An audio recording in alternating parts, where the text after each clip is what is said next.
It took me over 75 years to realize something that, if I could, I would share with my younger self. If I had the chance to sit down with myself at 50, 60, or even 65, I would have so much to say. I would tell myself what truly matters, what doesn't, and what is truly worth fighting for. I would remind myself to stop worrying about things that won't matter in the grand scheme of things and to cherish the present moment before it slips away. But life doesn't work that way, does it? We don't get the answers ahead of time. We learn by living, by trying, by failing, and by growing. Now, at over 65 years old, I've gained a kind of wisdom that only comes with time. And today, I want to share it with you so you don't have to take as long as I did to understand. You see, happiness was never something waiting for me somewhere ahead.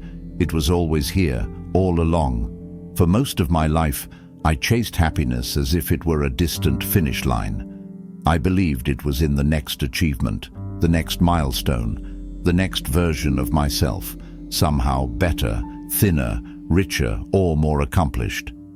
I thought happiness was a prize, something I had to earn, something that was always just a little bit out of reach.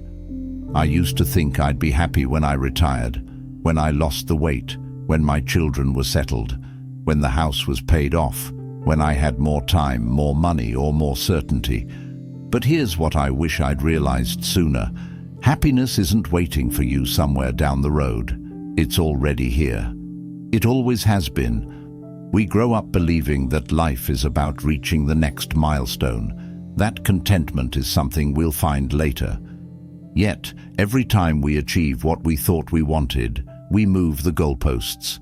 We celebrate for a moment and then immediately set our sights on the next thing. We tell ourselves, just one more step, just one more thing, then I'll feel at peace.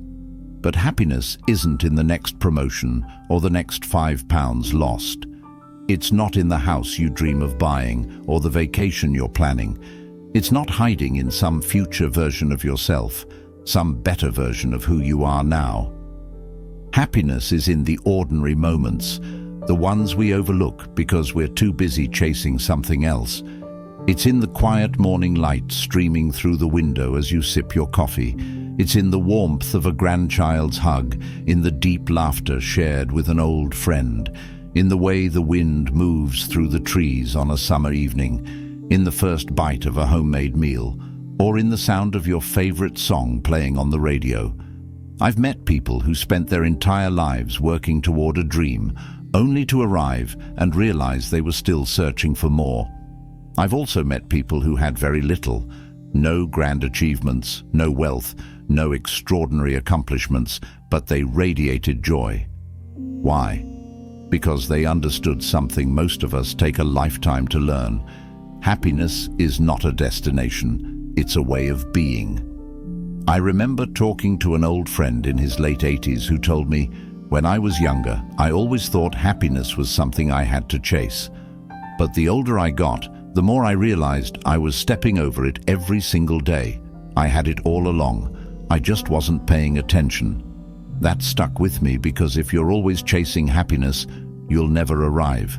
But if you stop, if you truly pause, you'll see that joy has been waiting for you all along. You don't have to wait for retirement, for the perfect body, or for the perfect life. You don't have to wait for everything to be just right. You can choose happiness right now, not because everything is perfect, not because life isn't hard, but because you finally understand that joy was never hiding. It was just waiting for you to notice. Health is the greatest wealth, and it's never too late to take care of yourself. When we're young, we move through life as if our bodies are invincible. We push them, neglect them, and take them for granted.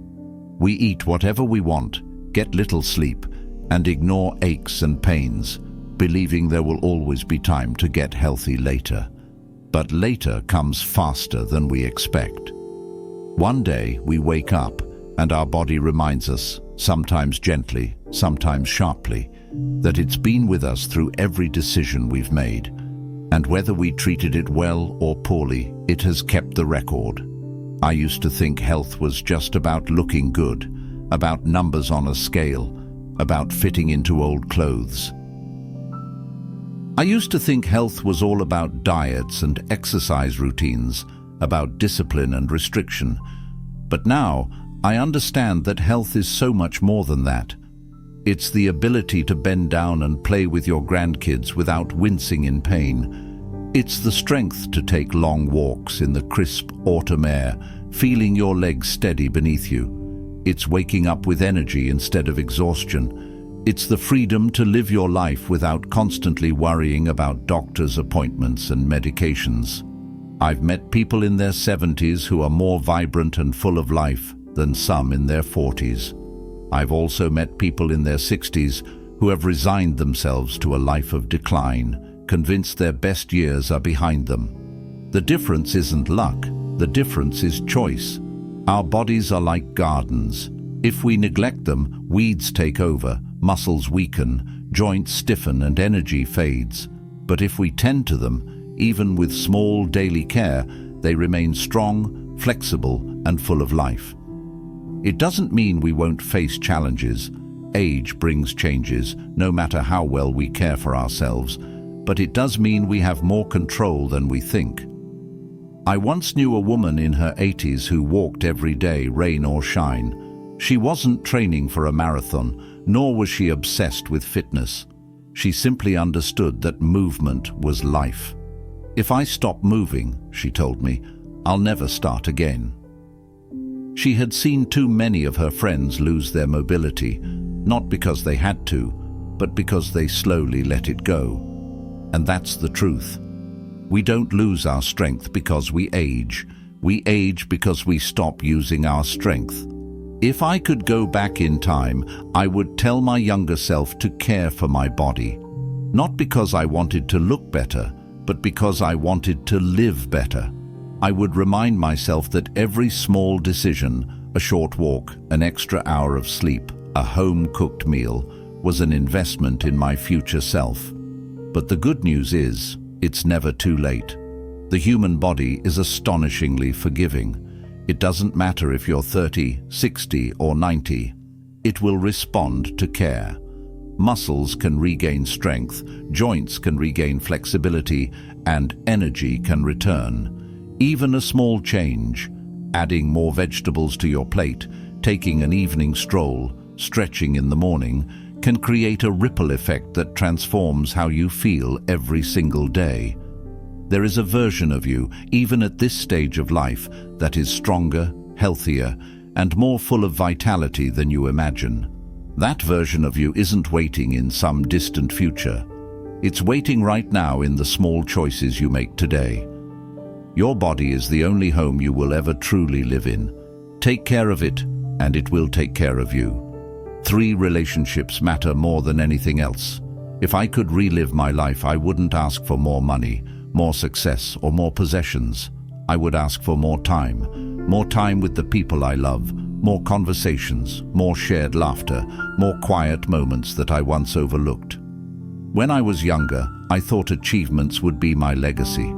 I worked hard, chased success, and built a life. But as the years passed, I began to notice something. The things I had worked so tirelessly for, titles, promotions, financial security, mattered far less than I thought they would.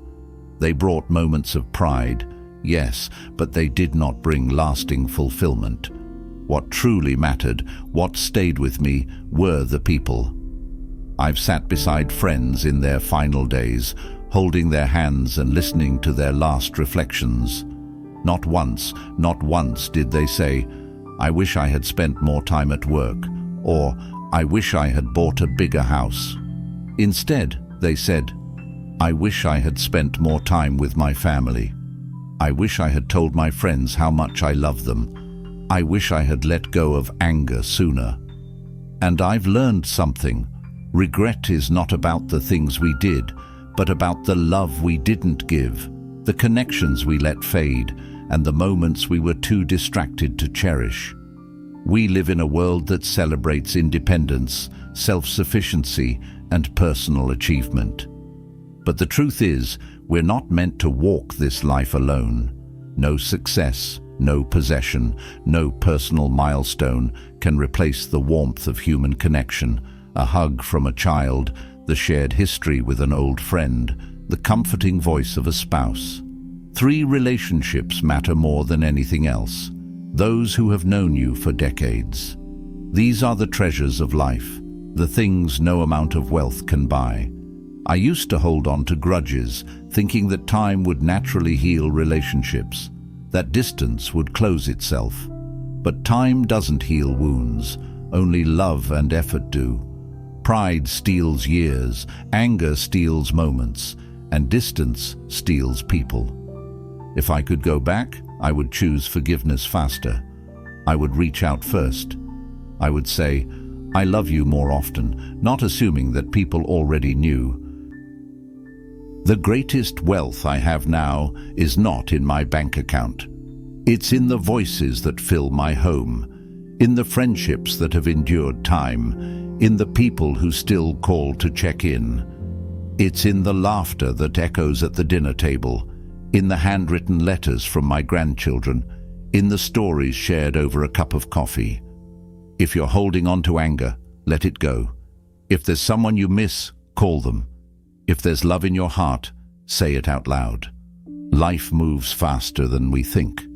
One day, all we'll have left are the memories of how we made people feel and how they made us feel in return. At the end of life, we won't measure our worth by the things we owned or the goals we reached. We'll measure it by the love we gave, the kindness we showed, and the relationships we nurtured. Because when everything else fades, love is the only thing that remains. The fear of aging is worse than aging itself. There was a time when I feared aging, not just the physical changes, the wrinkles, the gray hair, or the slowing pace, but the deeper. The fear of aging once consumed me, the fear of becoming irrelevant, the fear of losing purpose, the fear of watching time slip away faster than I could hold on to it. But now, having lived through decades of life, I see things differently. Aging is not something to fear, it's something to honor, something to embrace. The only tragedy in growing older is wasting time worrying about it instead of living it. When I was younger, I thought aging meant decline. I saw it as a slow fading, a gentle retreat from the world. But now I know aging is not about fading, it's about deepening.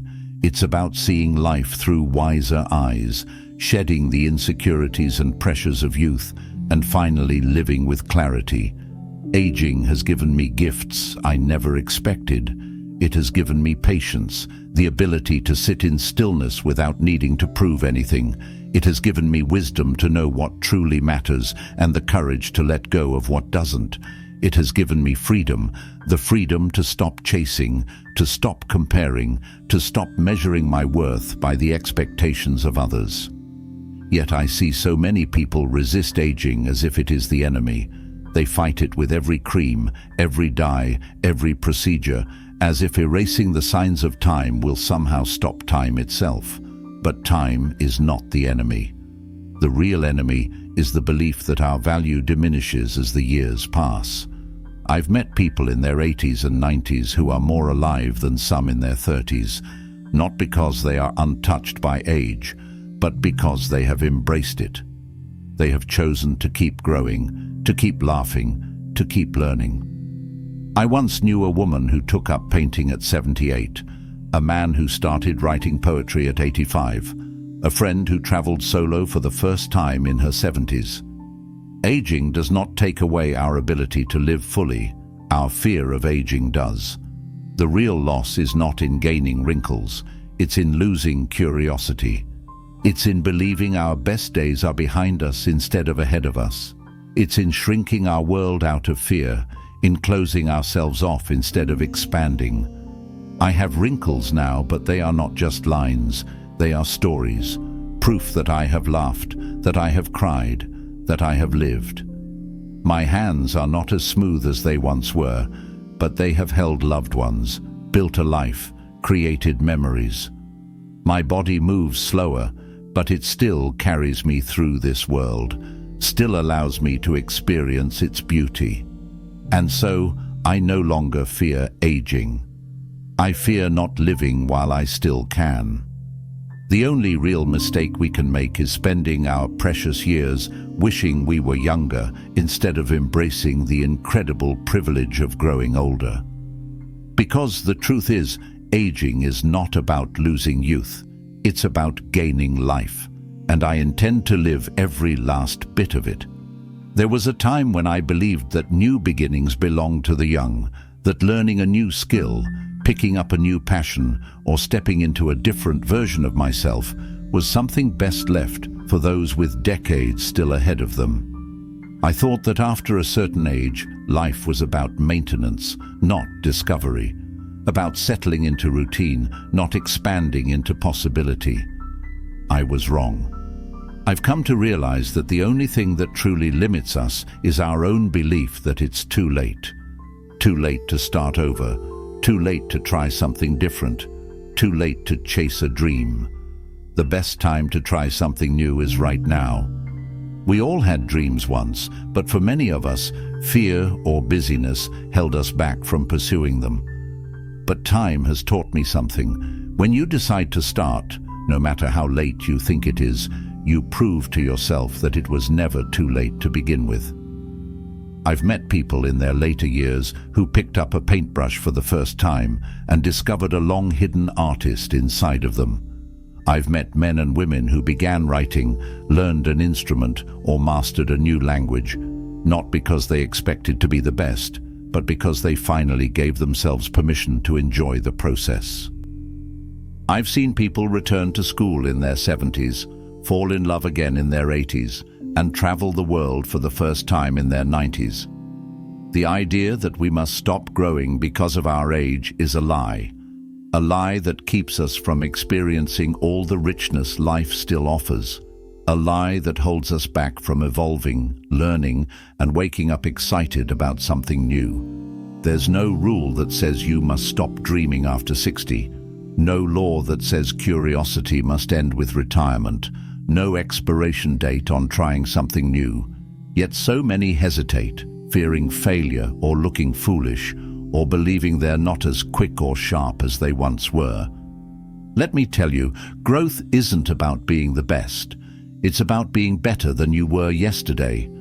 It's about challenging yourself, expanding your mind, and giving yourself permission to be a beginner again. I once met a man who always wanted to play the piano, but convinced himself he was too old to learn. "What's the point?" he said. "By the time I'm any good, I'll be in my late 70s. I asked him, "And how old will you be if you don't learn?" "Time will pass, no matter what.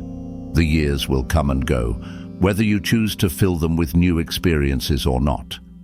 The real question is, how do you want to spend them? Will you look back with regret at the things you never tried, or look forward with excitement, knowing that every day still holds the potential for something new?" I used to think the best time to start was when I was younger. Now I know the best time to start is right now. Not yesterday, not tomorrow, but now. Because the only thing standing between you and the life you still want to live is the decision to step forward and begin. For many years, I carried burdens that were never truly mine to bear. I worried about the future, replayed past mistakes, held on to anger for things I couldn't change, and tried desperately to control the uncontrollable.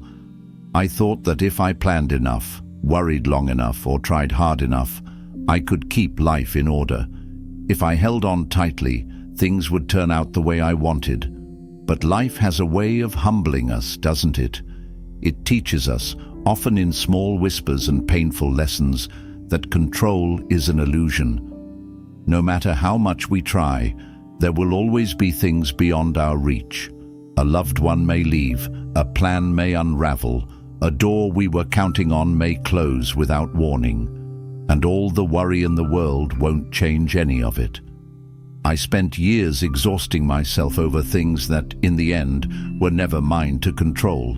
people's opinions, others' choices, the way time moves, the way life unfolds, and the way the past remains unchangeable no matter how often we relive it. Then one day, I realized something. The weight I was carrying wasn't heavy because life was unfair. It was heavy because I refused to set it down. We spend so much of our lives resisting what is, fighting against reality, trying to bend it to our will, only to find ourselves exhausted and bitter when it doesn't work. But life is not meant to be a battle against what we cannot change. It is meant to be embraced, even in its unpredictability. Letting go doesn't mean we stop caring. It doesn't mean we give up or become passive. It means we choose peace over resistance. It means recognizing the difference between what's ours to change and what is not. It means trusting that, even in uncertainty, life has a way of working things out. I once heard someone say, "Worrying is like carrying an umbrella every day, waiting for rain." It struck me. How often do we hold on to stress, anxiety, and fear for things that may never even happen? How much time do we waste trying to control the uncontrollable instead of simply living? If I could go back, I would tell my younger self, set down the weight. Let go of the things that steal your peace. Forgive faster. Accept what is. Trust that no matter how life unfolds, you will be okay. And if you're still carrying burdens that aren't yours to bear, I hope you find the courage to let them go. The small moments were always the big moments. We spend so much of our lives chasing the big things, the milestones, the achievements, the grand successes. We tell ourselves these are the things that will matter most. The promotion, the dream vacation, the big house, the major accomplishments. But looking back, I see the truth. It was never the big moments that truly defined my life. It was the small ones. It was the warmth of my child's hand in mine as we crossed the street, the sound of laughter echoing in the kitchen on a Sunday afternoon, the way my mother hummed while she cooked, filling the house with more than just the smell of food, something like love itself. It was the long conversations over coffee, the way my dog rested his head on my lap, the quiet stillness of a morning before the world fully wakes up. These are the moments that stay, but we don't see it when we're in them. When we're younger, we rush past these moments. Believing they are ordinary, we assume the best days are somewhere ahead of us, waiting to be reached. We fail to realize that this right now is life, that the small, fleeting moments are the ones we will long for when we no longer have them. I've seen people in their final days, and do you know what they talk about? Not their biggest achievements, not the money they made or the awards they won. They talk about the way their partners looked at them across the dinner table, the way their child's laughter once filled the house, the way they felt lying in the grass on a summer afternoon, staring at the sky with no agenda, no worries, just being. They talk about the love they gave and the love they received. They talk about the moments, the ones they never thought would matter but did. So now, I no longer chase the big things. I no longer wait for life to begin at some future milestone. Instead, I pay attention. I notice the way the light shifts in the afternoon. I cherish the phone calls, the text messages, the unexpected visits. I sit longer, listen deeper, love harder. Because one day these moments will be memories, and I want to make sure that when I look back, I didn't miss the best parts of my life while waiting for something bigger to come along. If you're still searching for happiness in some far-off future, stop. Look around. It's already here, hidden in the ordinary. And one day you'll see it was never ordinary at all. This is your time. If there is one thing I know for certain, after all these years, it is this. Life is not measured by how much time we have, but by how well we choose to live it.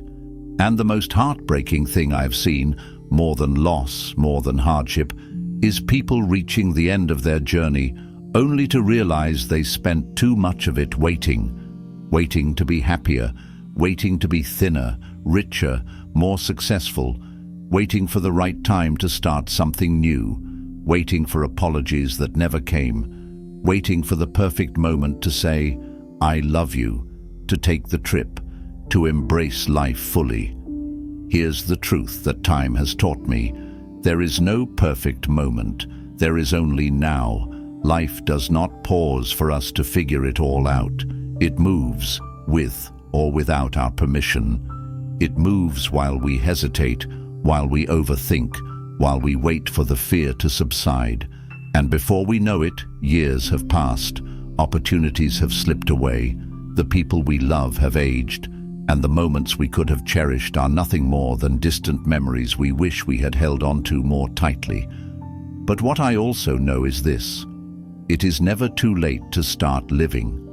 It is never too late to forgive, never too late to let go, never too late to pick up the phone, to try something new, to say yes to life in all its unpredictable, imperfect beauty. If I have learned anything from the people I've met in their final years, from my own experiences, from countless moments of reflection, it is this: you are never too old to love, to dream, to laugh, to grow. The greatest tragedy is not aging. The greatest tragedy is reaching the end of your days and realizing you never truly lived. So don't wait.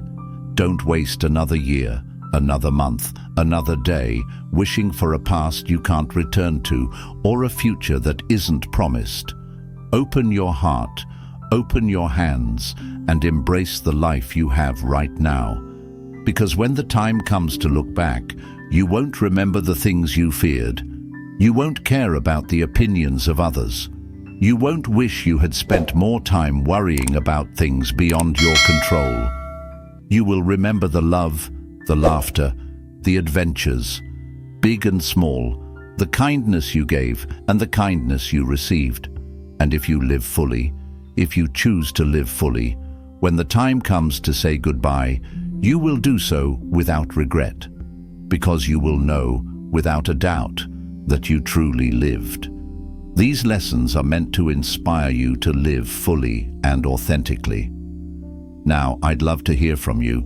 Take a moment to reflect and share one thing you've learned and plan to apply in your own life. Let's support each other on this journey toward embracing these truths. If you enjoyed this, please leave a comment, or if not, feel free to comment. Your feedback means a lot to us. Don't forget to like, share, and subscribe to our channel for more content like this. Thank you for watching, and here's to living life on your own terms.